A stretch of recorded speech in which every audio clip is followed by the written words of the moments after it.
When was the last time you truly rested, without guilt, without your phone in your hand, without that annoying voice in your head listing everything you should be doing instead? Can't remember? Of course not. Because at some point, someone convinced you that rest is weakness, that stopping is losing, and that the only real proof that you're someone in this life is to always be busy, always running, always exhausted in a way that seems productive. And worst of all, you didn't just believe it. You bought the merchandise, put the sticker on your laptop, and started selling it to everyone around you. This is no coincidence. In the United States, there is an undeclared religion, without churches, without pastors, without hymns, but with millions of devout followers. It has no official name, but everyone knows it.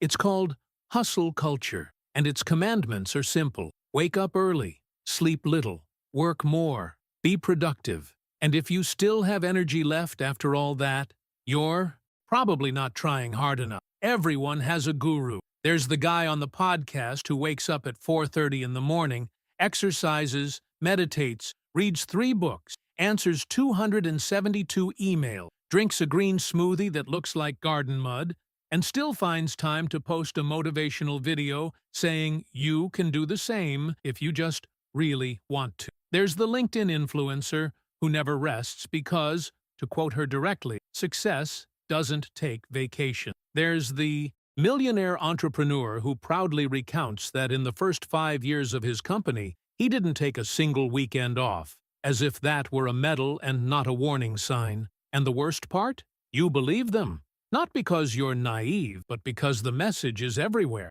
In movies, TV series, graduation speeches, and the stories of overcoming adversity that everyone loves to share. The quintessential American hero is the one who suffered, who bled, who sacrificed everything, and finally made it. Nobody tells the story of the guy who slept 8 hours a night, took vacation in July, spent time with his family, and still built a solid career. That story doesn't sell. That story doesn't have enough drama. But let's stop here for a second. Because there's a huge difference, huge in capital letters, between discipline and the slow destruction of oneself, between being ambitious and being compulsive, between building something with intention and simply running because you're so afraid of stopping that you can't even remember why you started running in the first place. Do you know what that feeling is like? It's that strange thing that happens when you finally take a day off.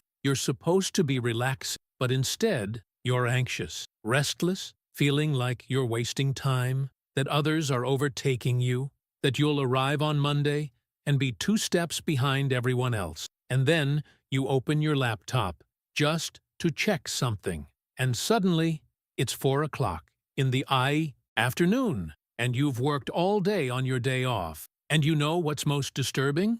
Part of you feels better this way, because at least you weren't idle. This isn't motivation. This is anxiety dressed up as productivity. It's burnout disguised as discipline. And the difference matters, much more than any success coach will tell you while selling their course for $399 in 12 installments. Let's talk numbers for a second, because Americans love numbers. The United States is one of the developed countries with the fewest legally mandated vacation days, close to 0 in practice, depending on the state and employer. The European Union guarantees at least 20 days of paid vacation per year. In Japan, which isn't exactly famous for having a relaxed work culture, there's even a term, karoshi, which literally means death from overwork. And yet, compared to Americans, the Japanese sometimes seem to be on vacation. This should be a warning sign, but it isn't.